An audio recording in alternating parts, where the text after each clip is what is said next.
Hi everyone, for those of you that just came in, I'm Savitz with Oceana. Thank you so much for coming to our breakout. My job on the panel is to talk about the future a little bit. We've already had a recap many times already this morning about Deepwater Horizon disaster and all the problems it caused. Obviously, we need to make a transition away from the energy of the past and toward the energy of the future. People are behind this. Polling on clean energy is excellent. There's a lot of public support for it. But yet people just aren't quite ready to jump in yet. We're really hearing a lot of entrenched arguments that only serve to benefit the oil industry. You've heard the list of myths the oil industry has put out there. That more drilling is going to lower the price of gas. That it's going to make us energy independent. That it's safe. Right? That it's the only way to save the economy. It's the only way to create jobs. The fact of the matter is, all of those arguments have been very effectively debunked by credible, nonpartisan organizations like Energy Information Agency, and yet the public still feels like we got to keep doing this drilling. And as Linda and I were talking about earlier, obviously we're not going to stop drilling tomorrow, but when can we? Can we come up with a time frame? Can we come up with a plan on how we're going to move forward, sort of a vision for the future? And that's what I want to talk about. Because if we can figure out a way to stop offshore drilling, with all the just transition necessary to make sure we're not just taking away jobs from people, we can avoid having to see pictures like this again. And I think we all would agree that that's what we want to do. So let's look at this objectively. How much oil do we really get from the Gulf of Mexico? We get about 8% of the oil we use from the Gulf of Mexico, which works out today to be about 1.6 million barrels of oil a day. How do we do without 1.6 million barrels of oil a day? Well, one thing that Oceana's done, with help from Michael Craig, our energy analyst here in the room, and Simon Mahan, now with the Southern Alliance for Clean Energy, is we've come up with a vision on how we can do without 1.6 million barrels of oil a day without increasing imports. And we do it by focusing on 4 sectors: shipping, heating, power generation, and transportation. And I'm going to walk you through that. Shipping is a good example. The International Maritime Organization has predicted that the shipping industry, which is a huge user of oil, could cut its oil use by 75%, which is a lot.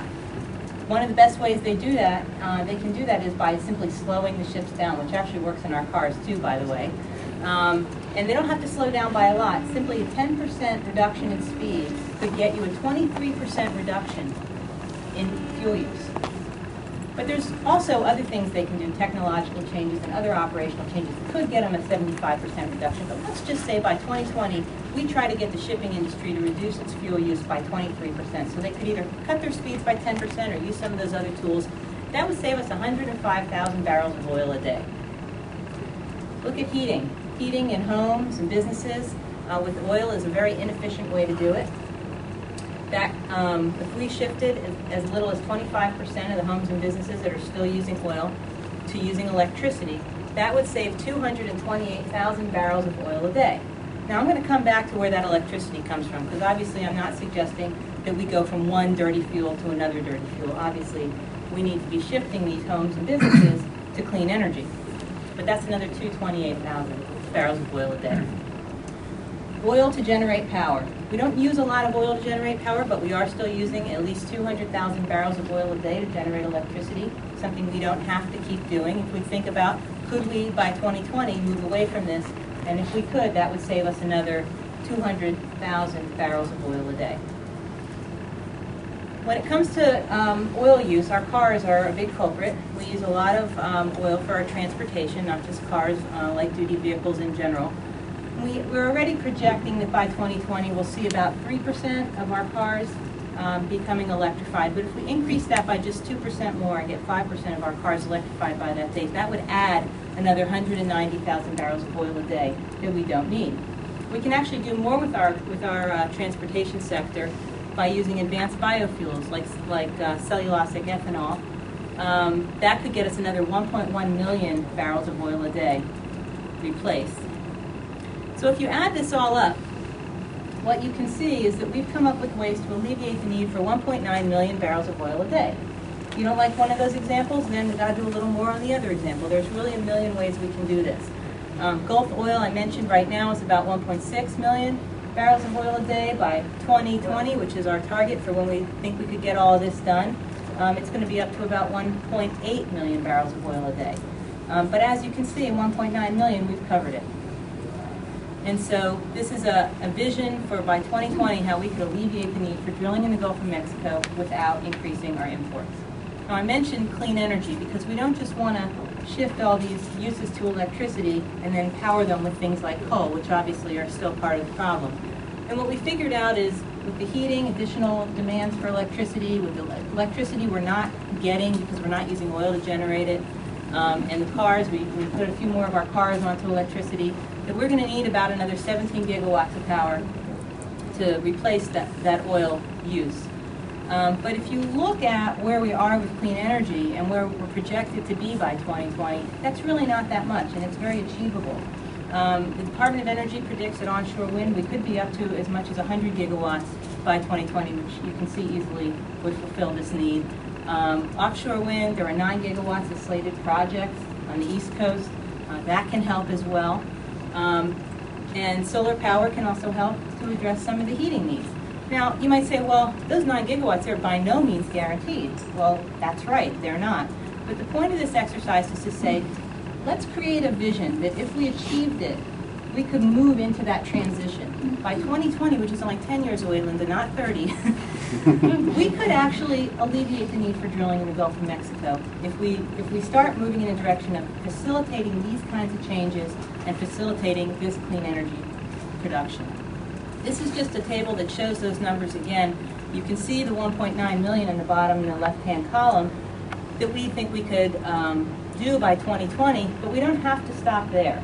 By continuing to make changes in these 4 sectors, we could continue to alleviate the need for even more oil to the point where by 2030 we predict we could cut the need for imports by 80%, which means no more Persian Gulf oil. In fact, if you want to go back, we actually figured out you could get rid of the Persian Gulf by 2023 after alleviating the need for drilling in the Gulf of Mexico. And if you go forward by 2030, we predict we could alleviate the need for imports altogether. And by 2030, just to look at that number, what that means is we can get all the oil imports we need from Canada and Mexico, from countries that aren't adverse to our democracy.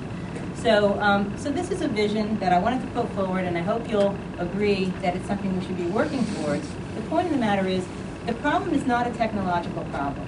We have the technology to do this, just like they said for the Bionic Man. We have the technology. But we don't necessarily have the political will, and I think that's what we need to be working on. Thank you.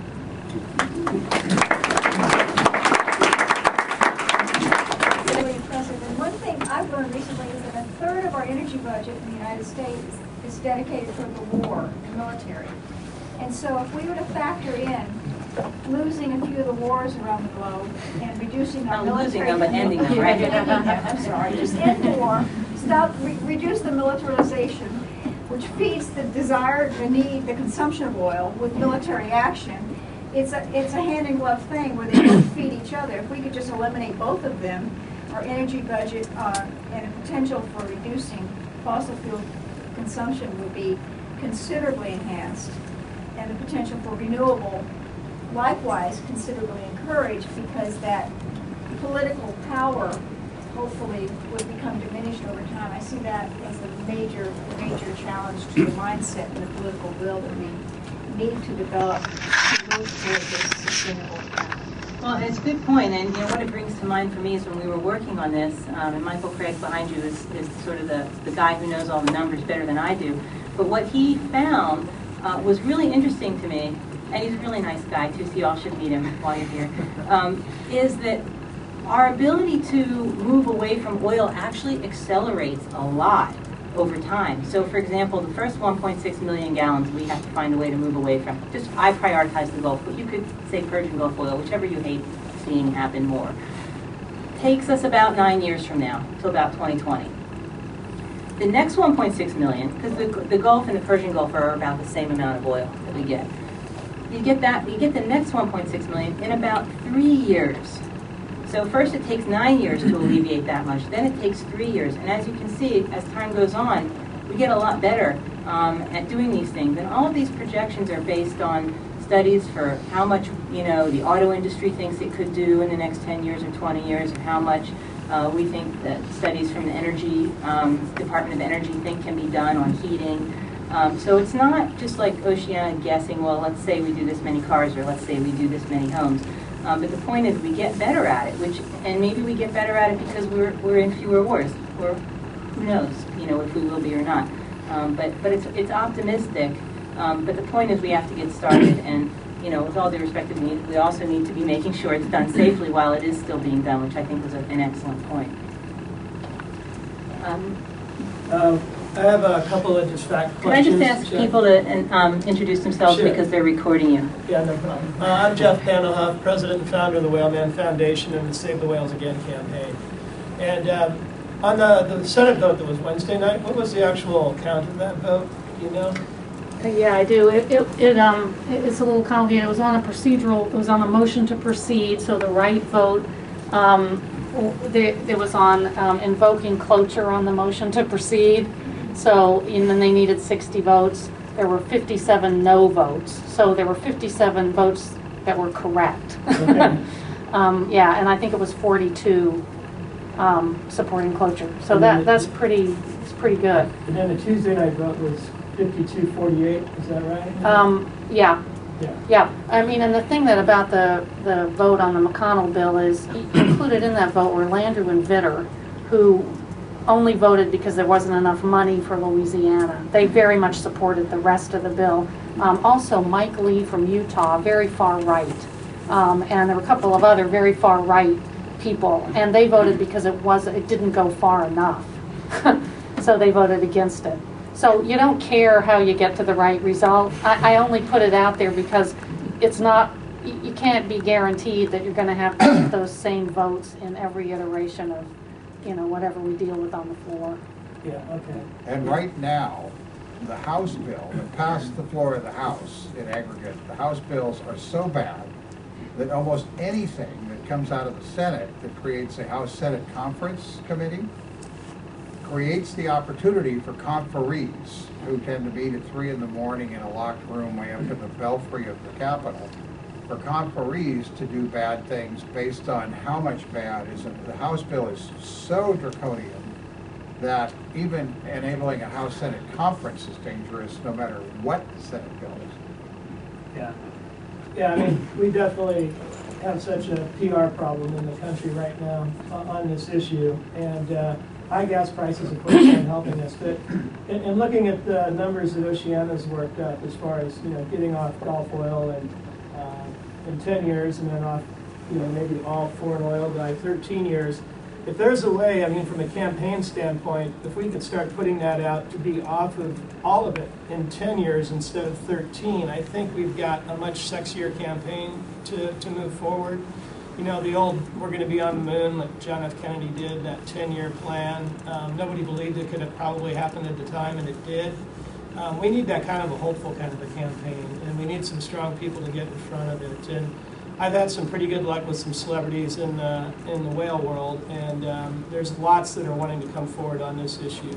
But we've just got to figure out how we can get some money, like similar to what Greg McGilvery just announced, a $95 million, film campaign with 50% of it going towards media saturation. I mean, we've got to take on big oil, we've got to have those kinds of numbers behind us. And I know none of us right here in the room have those kind of numbers yet, but I'm just thinking outside the box, and really what we need to do is we've got to get a huge national campaign and be able to take on big oil. We're not going to be able to raise the kind of money they can, but we could still hit them really hard if we're smart about it. So I don't know if those numbers could be massaged to work in a 10-year time plan, but it would be a lot sexier as far as the campaign goes. Could I just add one thought on that? Yeah. I think visionary campaigns are very important, and I know it's very hard to play defense, and people would much rather be, and that's important, and I'm not suggesting that isn't, but the practical reality is that unlike the moonshot, where it was a technical feat, but it wasn't goring anybody's ox economically, getting off Gulf oil gores a lot of people's oxes economically, particularly if you target Gulf oil. So when you start designing the campaign, you need to think about that piece too, and addressing that piece too, rather than just kind of saying we don't really that's not interesting to us, the people down in the Gulf who work in the industry, because believe me, they have political resonance. Sure. They've managed to turn Congress almost completely around in 1 year, backed by big oil. But so, you know, there's ways to deal with that, I think, but I would just urge that you put that in as part of the campaign, because that's the reality. And I'll just respond briefly, which is to say that I don't know if we can do exactly what you described in terms of being able to justify it based on other people's studies, which is pretty much how we justified this. But I think if we were creative, we may be able to find a way to get off both Gulfs in 10 years, because really it's 12 years is what we have, and if we don't make the announcement for, you know, a little longer, Right. you know, there's a way to do that. And one of the things we would like to do with this vision that we've created is get some consensus on it. Let some of you take a look at it, see if you agree with it, see if you think it needs to be tweaked one way or the other, and get a bunch of groups to make it sort of the environmental community consensus, and try to use it to influence some decision makers. So there's a lot of questions. I don't know if they're follow up to this or in the thing. Maybe I'm naive, but why would a multinational, just because we don't want the Gulf oil, not sell it to someone else and continue to drill it? And I'm from Sierra Club. I mean, it's their oil, their money, so to speak. Just because we don't use it doesn't mean they're going to stop drilling. Can I respond to that? Yeah, that is a key question. This is a globally traded commodity. The United States of America does not control it, and we have certain limited ability to dictate what markets and what nations buy and sell that commodity. So you can't just tell Exxon, hey, we're not going to let you sell oil or produce oil from the Gulf of Mexico. I mean, that's just not how our system works. So I look at this in kind of I look at it globally. I mean, I think our focus has to be on, you know, reducing human dependence on fossil fuels, right? Not just U.S. dependence. We may lead the way in demonstrating that, and that will provide all sorts of benefits to us in terms of our economic and national security and environmental security. But I think we have to be thinking about oil for what it is. That horse left the barn a long time ago, and we can't put it back within our borders and say that we control that commodity. I just don't see that ever happening again. And with natural gas, we've had that privilege too, and we're losing that now with natural gas as well. Companies are pushing to build export terminals. So we would drill here, drill in Pennsylvania, drill in West Virginia, drill in New York, and liquefy natural gas and ship it and sell it at a much higher price to Asian markets and European markets. So the same thing is happening with gas. We have to be thinking globally with this problem. Yeah, just to respond, I'm not sure if what you're saying is so this whole idea is bunk, but I think we still need to do it, but I think as you know, that isn't going to be the legislative hook that we need to change drilling.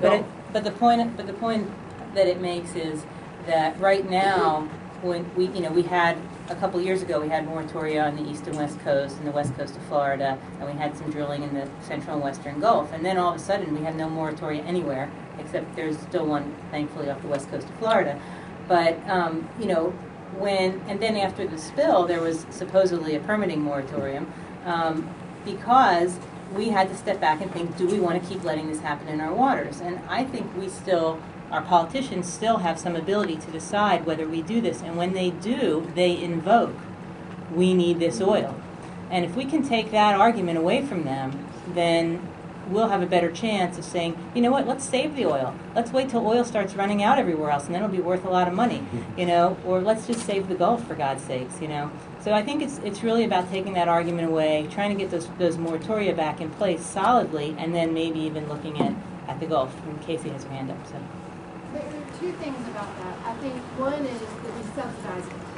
That's a big So problem. we pay for, if they do sell it elsewhere, we pay for them to do that, and I think the removal of those subsidies is such, that's the one argument that has resonated in South Alabama, where you're hearing people say, oh my God, you're kidding me, it's that much money that we get, or we give? So that's one big point.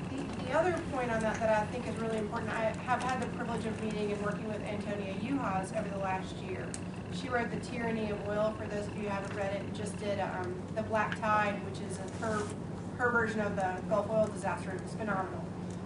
But she gave a presentation a few weeks ago talking about how we needed to debunk the myths of the oil gods. And the number one is how many jobs there actually are in the business, and how much oil there actually is in the United States of America's any territories.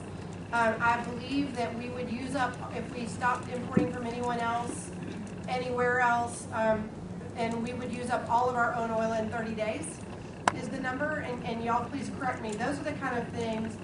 There are a lot of myths out there about how we could be independent from oil that are not remotely true. So the third thing that's my actual question, I apologize, is with your numbers, because I love your numbers, and those are the kind of things we want to put out there more broadly.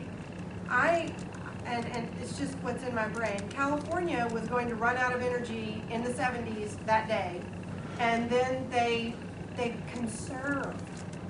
Oh my God, shocking. Have y'all done numbers, or has anyone got numbers that we can see? And Jackie, I would love to get what you've got so we can connect it to our websites. But on how much conservation would save us, just conservation by itself. I accidentally, when I was going to college, had the privilege of studying under a gentleman named Bucky Fuller. His favorite saying was doing more with less. And that's kind of what we've been doing in California. Instead of, drilling the hell out of our coast beyond what was already there in '69 when the blowout happened to us, we started squeezing more out of each unit of energy. And I think had I been in a position, I serve on an advisory committee to Secretary Chu at the Department of Energy, and I've actually met with him once. It has to do with methane hydrates, which you don't even want to know about yet. But had I been advising directly this administration when they first came in, you want to get reelected? Pick up 10% of waste energy. You can pick it from the electrical power grid, which is pumping heat into the atmosphere with this Thomas Edison ridiculous analog equipment that could be all, with care, digitized and brought into the new century. You have to be careful because of terrorism, Automobiles. Poor John Dingell stopped cafe standards for automobiles 12 different years, I think, that I can remember, trying to save the Detroit automakers. And in the process of corporate auto fuel efficiency standards being killed every year by John Dingell, he killed the Detroit automakers by accident. I mean, we're not being intelligent about getting more out of every unit of energy from any source. And that's painless. Energy you don't waste, you don't need to go get, from whatever source. And I think this administration has tried, they've done some things about mileage standards, but has completely missed the boat.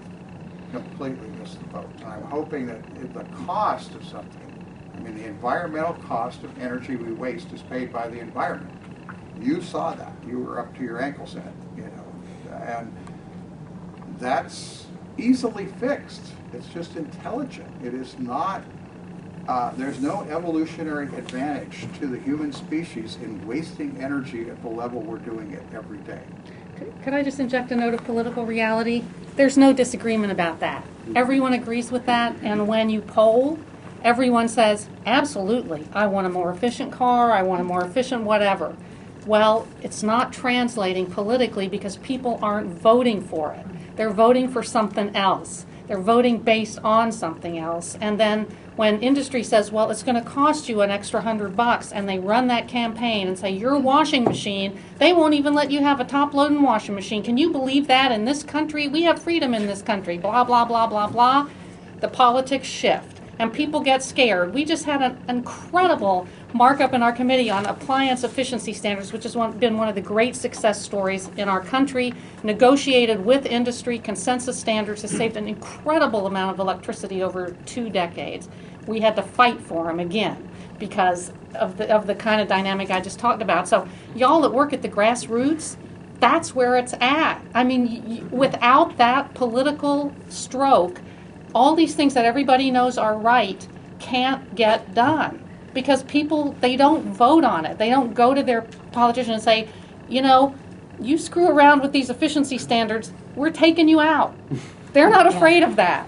You know, so that's your challenge. And I mean, that's the reality. That's your challenge. And it's a really big one. But because the facts are so overwhelmingly on your side, you know, it seems to me it ought to be doable. But, you know, you and I and many others have been fighting this fight for 30 years. I mean, this started in the 70s. There's nothing new in the world about knowing these facts. It's slow. The slow boring of hard boards, that's politics. That's what they said in the West Wing, which is, you know, what I watch all the time to try to live in a parallel universe. And to answer your question, Casey, our approach did not include like major legislative initiatives. It was based on, you know, what is reasonably expected to happen in the future. So when you start adding in any kind of changes like increasing cafe standards, the numbers get better. And, you know, we didn't do conservation. We talked about there's some efficiencies, like the shipping efficiency improves, heating efficiency improves through what we've proposed. But if we threw conservation in there, the numbers would only get better. I see Randy has a question, and then back in the back. Thank you, Jack. I think this is a great panel. We could go on for 5 hours or 6 hours or whatever. Let's do it. Yeah, we could really do it, yeah. We've been confronting, I'm from Virginia and head up the Green Jobs Alliance in that area, and we're also working very closely with the Sierra Club and in clean energy areas. But what you all saying is right on target. There's no question about it. We had to ask ourselves, how do we confront the big oil? Because we've got a governor that's very pro-oil, like a lot of governors have. Like a lot of states have. And so, you know, how do we deal with that? Well, it goes without saying that the Gulf disaster helped us a little bit. By the same token, of course, the disaster in Japan helped us a little bit. And right now, we're very dependent in Virginia on oil, particularly in nuclear, and particularly on coal. So we got all the bad fossil fuels and nuclear dealing with. So how do we shift that dynamics? And what we found is, and I'm not sure this will be a successful case study down the road, but we're kind of hoping it will be. And that's the fact that Jackie gave me the idea a year ago to push for offshore wind. Okay? I called her after the Green Jobs Alliance was founded, and we said we need to rally around creating green jobs, clean energy jobs, that type of thing. What would you recommend? She said, why don't you think about offshore wind? Nobody at that time was even thinking about it, but offshore wind wasn't even on the radar screen. Now, literally 2 years later, we're moving at a breakneck pace, and we've actually neutralized a lot of what's happening in the McDonnell administration and the Republican legislature. Now they've created an offshore wind development commission. Now they're moving on a variety of areas. We've got an offshore wind coalition. And what we're talking about isn't so much anti-oil, although many of us feel that way. What we're talking about is what we can do to create jobs. What can we do to create green jobs?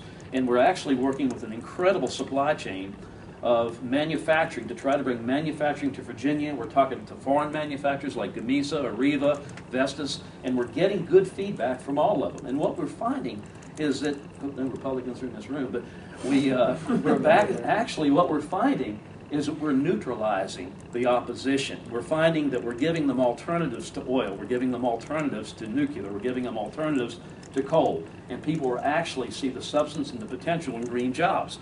And in terms of, you know, offshore wind, our marketing effort has been really successful. And Jackie's actually going to be at a seminar coming up very soon.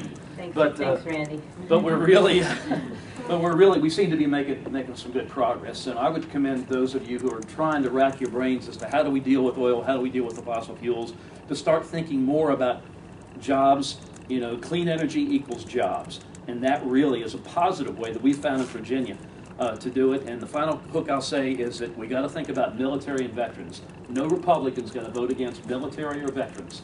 And if you have, you know, if you package that in terms of training people in clean energy, veterans in clean energy, it's a win-win formula. So thank you all for the great work you're doing. You're really awesome. Thanks. Comments. And I think we had a question there, and then we've got one in the back, and we may need to wrap it up after that. My name's Anne from Boston, and I just had a comment going back to the energy efficiency issue. You know, I think it's a really, really important issue, but I think, especially for people who are going to use it regionally, you need to remember that the only place to really use much oil to generate electricity, which is what goes into all these energy efficiency standards and things, is New England.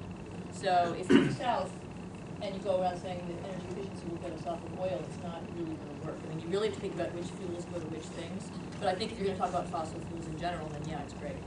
Well, but except you for have to think of like which fuels go to which different uses. Well, except for, you know, more efficient cars would be Cars, related, yeah. No, or I mean, I was heating thinking more of it, efficiently, yeah. Like what the Pines think. But I was going to say, though, that in New England, it really does move votes sometimes when someone votes against home heating assistance, because there are a lot of people in the Northeast where we still use oil, both for electricity and to heat their houses, who rely on that federal assistance to get them without getting, you know, kicked out of their houses because their heating gets expensive when oil is high.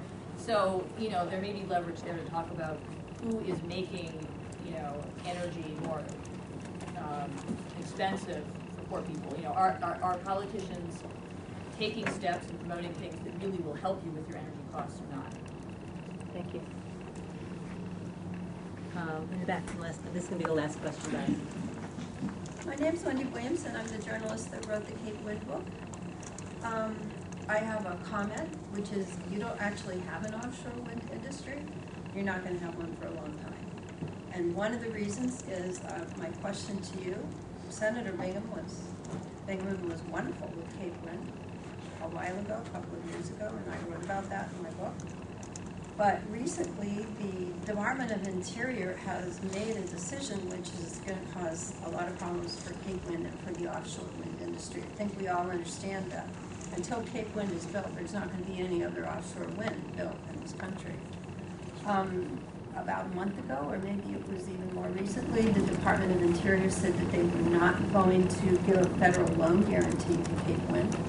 I don't know that I really understand why that would be, but I can tell you what the effect will be. It will make it a lot harder for that company to raise the funding that they need to raise to build the project.